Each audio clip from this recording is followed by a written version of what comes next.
What a headshot! What a head! How's it, guys? This is Dayvy, FPL, and welcome back to the Fantasy Premier League video here on my channel. Now in this video, I'm going to take you guys through a wildcard draft for the upcoming Game Week 24. Now I won't lie to you guys, I actually created this video a couple of days ago, but since then, double Game Week 26 has been confirmed, and obviously that wildcard draft is now a little bit useless. So I decided to jump on and redo this wildcard draft, as I've been getting a lot of requests over on Twitter and on the YouTube comments about people willing to use the chip in this upcoming game week, and therefore want to provide you guys a draft that I potentially would go for if I was to use the wildcard. Personally, I don't think I'll be using the wildcard for this upcoming deadline. I think I'll use it a little bit later in the season when we approach those bigger double game weeks, as I'm not too fond of the double game week 26 fixtures. With that being said, if you guys are still going to wildcard or just want to use this video as a little bit of reference, sit back, relax, and let's get straight into it. So before we get into the wildcard draft, as I always do, we either look at teams that have postponements or we look at the game week schedule, as I always believe it's good to get a little bit of context before making that decision of activating the chip. Now with this schedule, I'm going to give you guys a very short-term view. I'm going to be going over game week 24 to 27 and talking about whether they are blank or double game weeks. And then later on, when we do the chip strategy video, which I will be doing after the conclusion of the FA Cup this weekend, because obviously if a team wins in the FA Cup this weekend and their opponent in the FPL fixture also does in that specific game week, then they have a better chance of blanking or doubling and vice versa. So I'm going to wait till about Monday to do that chip strategy video, so make sure that you guys keep those notifications on for my videos, or just follow me over on Twitter at DaveFPL, as I always do post when I upload a new video. So that's why I'm only going to be going for the short term here if you guys want a wildcard, because we can't really prepare for what's in the future. But after Sunday's FA Cup fixture, I would recommend looking at Ben Crellin, because he'll give us those updated probabilities of the teams blanking in game week 30 and doubling in game week 36, I think. But now getting back to what's in front of us here, so game week 24 is going to be a small blank. It's going to be Brighton and Chelsea, so just remember that when you guys are incorporating these Brighton assets for double game week 25, obviously Brighton and United both doubling in that specific game week, but then we also have a blank game week that I think some people are forgetting about for Arsenal. So the original fixture was going to be Arsenal taking on Chelsea in that fixture, Chelsea travelling to the Club World Cup, so that's why it's going to be a blank for them. And the reason I'm highlighting Arsenal there is that they do have a very nice double in game week 26. We then bring up Arsenal yet again in game week 27, where Arsenal and Liverpool both blank, and then I think that's also because of Chelsea and then another team playing in that specific FPL fixture. So it's a little bit of a weird schedule here. We have some small mini blanks and then we have a nice big double in game week 26. But as I mentioned in the introduction, not really the biggest fan of the upcoming double, and I think there's only a selected few teams that I would actually opt for if I was to use the wildcard chip. Also, just want to bring up a talking point about the single game week players in double game week 26. We have West Ham taking on Newcastle, a fixture in my eyes that's quite favourable. And just remember, for those non-wildcarders, they still might have these single game week players.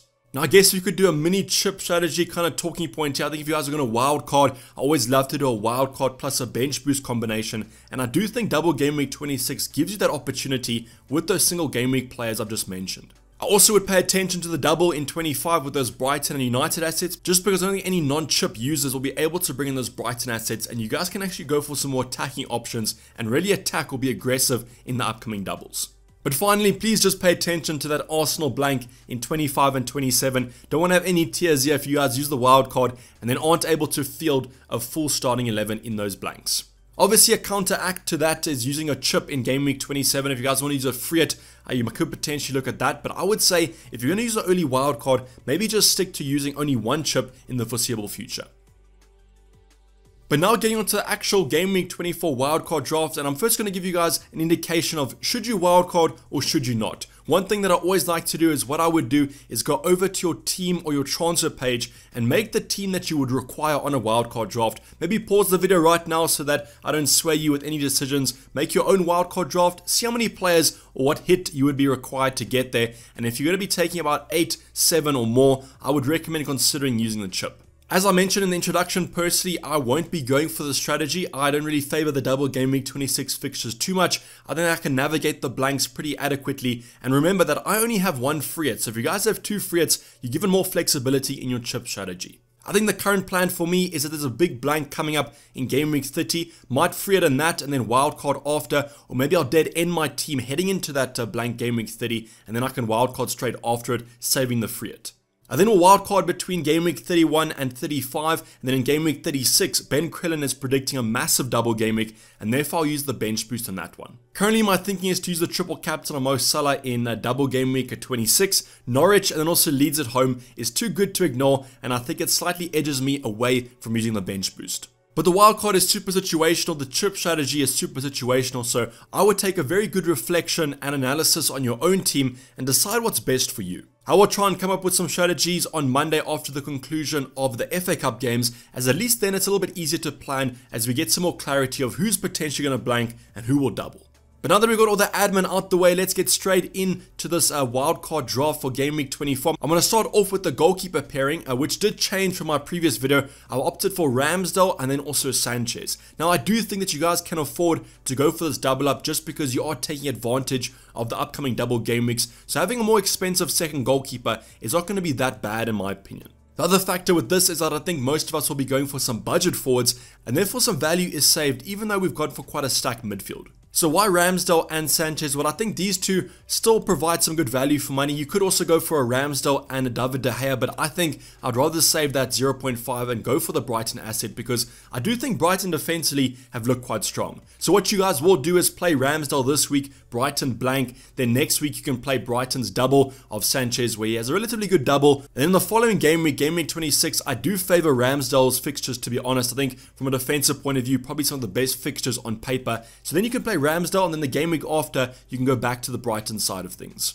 So these two rotate pretty nicely, and that's why I've gone for them, even though I have upgraded that second goalkeeper from a Ben Foster to a Robert Sanchez.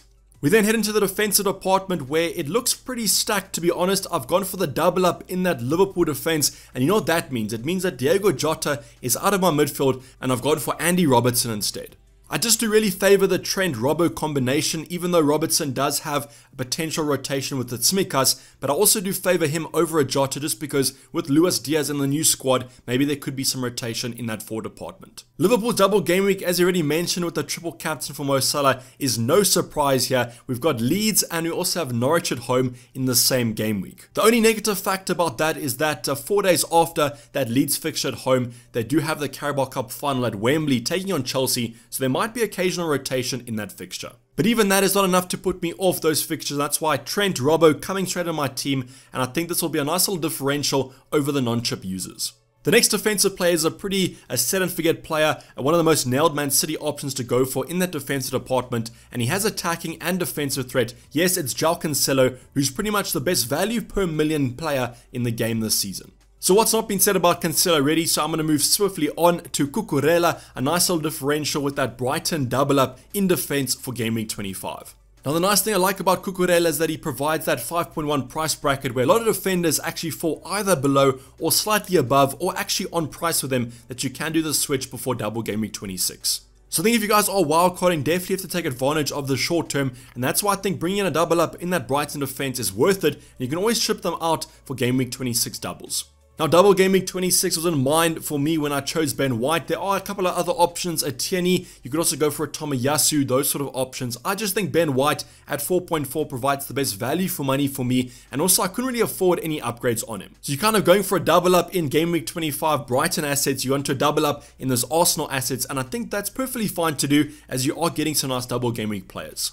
Unfortunately, with this defense, I couldn't afford a Luca Digne and Matty Cash, even though Aston Villa has some great fixtures coming up, but I think you got to prioritize the doubles if you're on a wild card. We then head into the midfield department, and before we talk about these assets, I want to just cover the Mo Salah talking points. Yesterday, Jurgen Klopp came out and said that he expects Sadio Mane and Mo Salah to be back for that Thursday night fixture against Leicester, but I do think they'll be on the bench at most, and I don't expect them to start. So that's why I personally would go for Kevin De Bruyne and a Bruno Fernandes for this upcoming game week, and then probably ship Kevin De Bruyne out in game week 26 or 25 for Mo Salah. I'd definitely be taking one of these assets out for the Egyptian just because it's the best Camsey option in double game week 26, and you can't not have Mo Salah for too long as he's pretty much the most essential player to have in the FPL game. But Kevin De Bruyne has a nice home fixture against Brentford this week. Next week has Norwich away, so if you want to extend his stay or extend his loan in your team for a little bit longer, you can have that game week 25 fixture and then probably take him out for Mo Salah before that game week 26 deadline.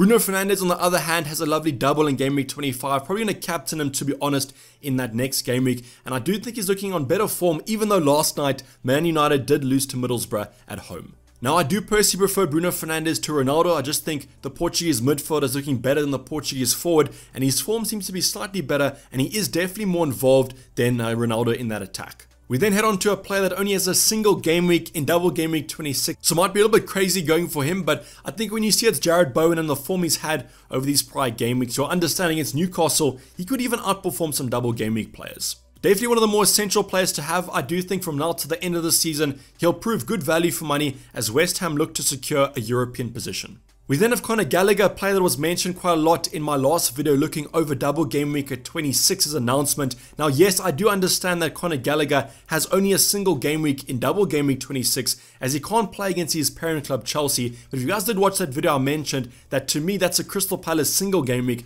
as I'm not expecting him to do too much against that Chelsea side. So now we look at the other fixture in double game week 26 and it's Watford away, and I do really favour that fixture for Crystal Palace and also Conor Gallagher. Now a little bit of a spoiler alert here, I've not gone for Edouard in that forward department, and the reason for that is I just think there might be some rotation with a player like a Wilfried Zaha coming back from AFCON and also other players returning to the Crystal Palace squad or the starting 11 from the African competition. So that's why I would opt for Conor Gallagher even though he only has a single game week. To me, Watford away is good enough, and the fixtures from now to the end of the season for Crystal Palace look simply outstanding. And then our final midfielder, or our cheapest midfielder to go for, I've opted for Martinelli from an Arsenal point of view, but I would heavily favour an Arsenal asset, any kind of one of them at this price point for that last midfielder slot. So I couldn't really afford a Saka, but if you guys can, I would recommend him. A Smith Rowe, I'm worried about some rotation there, whereas a Martinelli before this kind of break with the Arsenal fixtures looked to be in great form, and that's why I think I would pick him. So yes, I have gone for an Arsenal triple up, but I think you guys have enough preparation to have a full starting 11 in game week 25 and 27, even though we do have 3 Arsenal players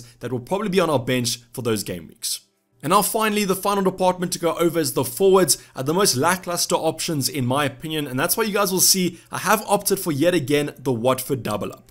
Now, unfortunately, if you guys are going to wildcard in game week 24, can't really see how the new Watford manager is going to set up his team. Might go for a 2 up front, maybe go for a 1 up front and 2 wingers. That's all yet to be seen. And unfortunately, the other thing to take into account is when Senegal finish their AFCON final, Ismaila Sarr will be returning to that side, and I do think he'll start most game weeks. So yes, it's a little bit risky to go with Dennis and King in that forward department, but I just think with the upcoming double game week, looks a little bit favourable. I know it's Watford, who are not great at all, but I think you have to take a little bit of a punt on it just because these forwards are quite cheap and the other forward options are pretty bad. Our most expensive forward to go for is going to be Maupay from Brighton. I just think in game week 24, relatively good fixtures, and Brighton's fixtures aren't too bad, and he's an easy downgrade to someone with another double game week in double game week 26 or after at 6.5 million. So overall, you guys can see my wildcard draft is pretty set on the short term. I think the defense and the midfield look absolutely stacked. The forward department is pretty bad, but as I mentioned, the forward options this season aren't too great.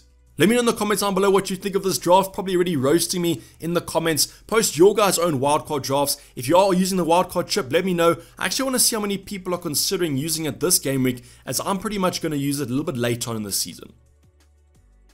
But that's basically a wrap up the video, guys. Hopefully you did enjoy it. Please don't forget to like if you did and subscribe if you have not subscribed yet. I'll be creating my team selection tomorrow after a little bit of conclusion to these FA Cup games, then talking about chip strategies on Monday probably after this next FA Cup round has concluded. But I'm going to be signing off. It's been Dayvy FPL and I'm out. Cheers. Bye.